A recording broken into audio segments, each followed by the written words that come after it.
Okay, so we're about to start this new part of the renovation. All the 80/20's got to come out back there.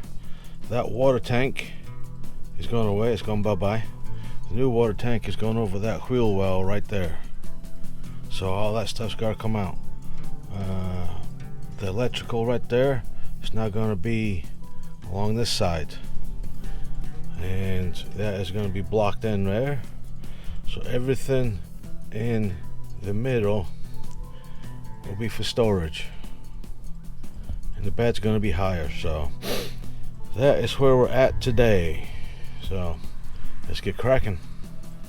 Okay, a little update from the last time.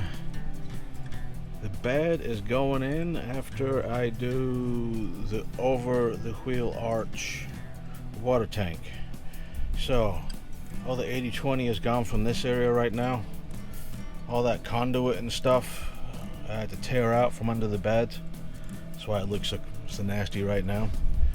The Chinese diesel heater is pumping away, 3 years old, no problems. I had to cut all the plumbing lines out and redo those. So I'm gonna have to measure up about 9 inches to find where the water tank attaches to the frame of the vehicle. So I gotta cut this area out, and then I gotta find where the new bed frame is going to sit on the frame. It should be about there. So we'll see. So that's where we're at so far today. Nasty weather outside. I mean, drizzle, rain for the next 3-4 days. So there'll be little updates every day while I'm in here. Okay, this is as far as I got today. The whole bed's disassembled. The water tank is almost in place. I gotta take some of the insulation off the wheel well because there's that much on it. So that will come off. And then we'll install the wheel well. Okay, so for tomorrow, finish up installing the wheel well, attaching it to the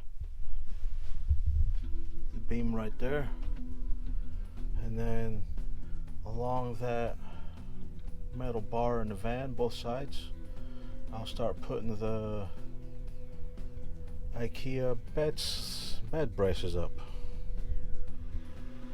Okay, for some reason my GoPro kept shutting itself off, so back to this again. This is what comes with the water tank. There's a rivet tool at the top with the rivet.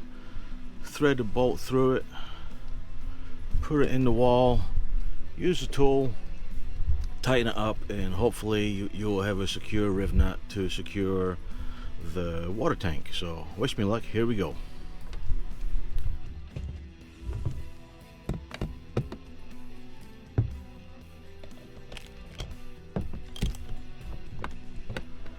Okay, so I got halfway with what they sent, which is this bolt and contraption, okay, to put the rivet in.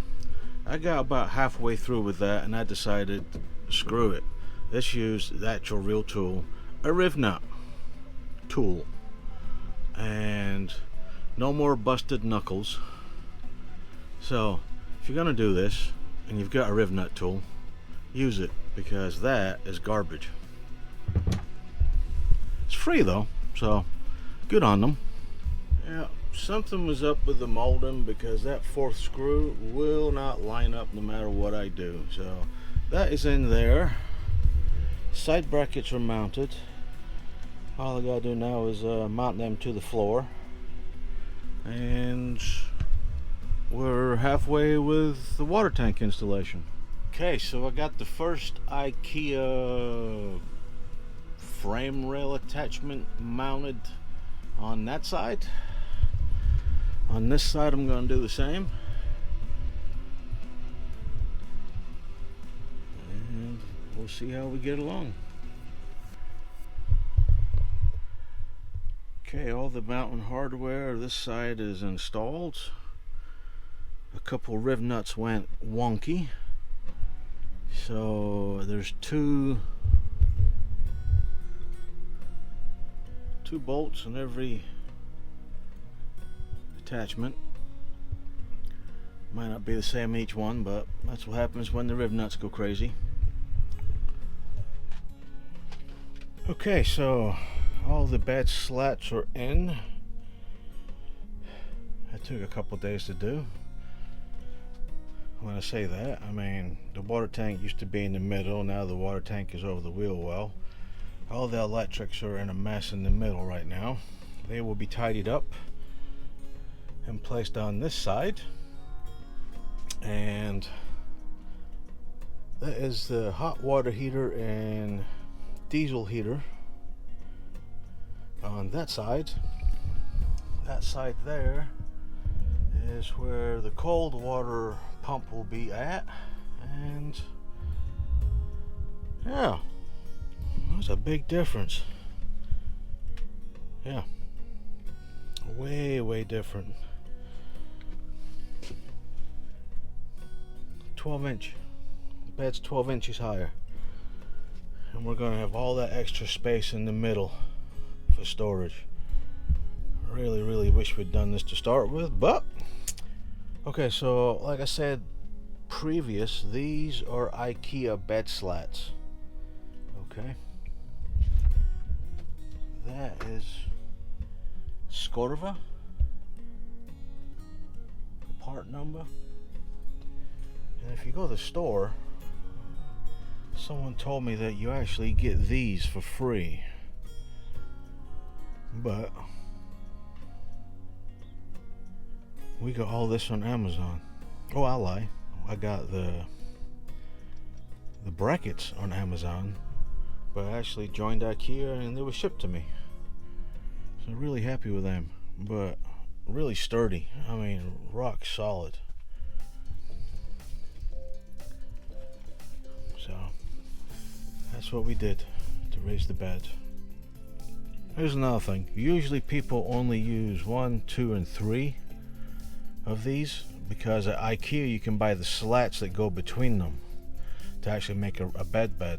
But we're using plywood to go over the top of it, so I did this just to make it really strong, and it will be strong.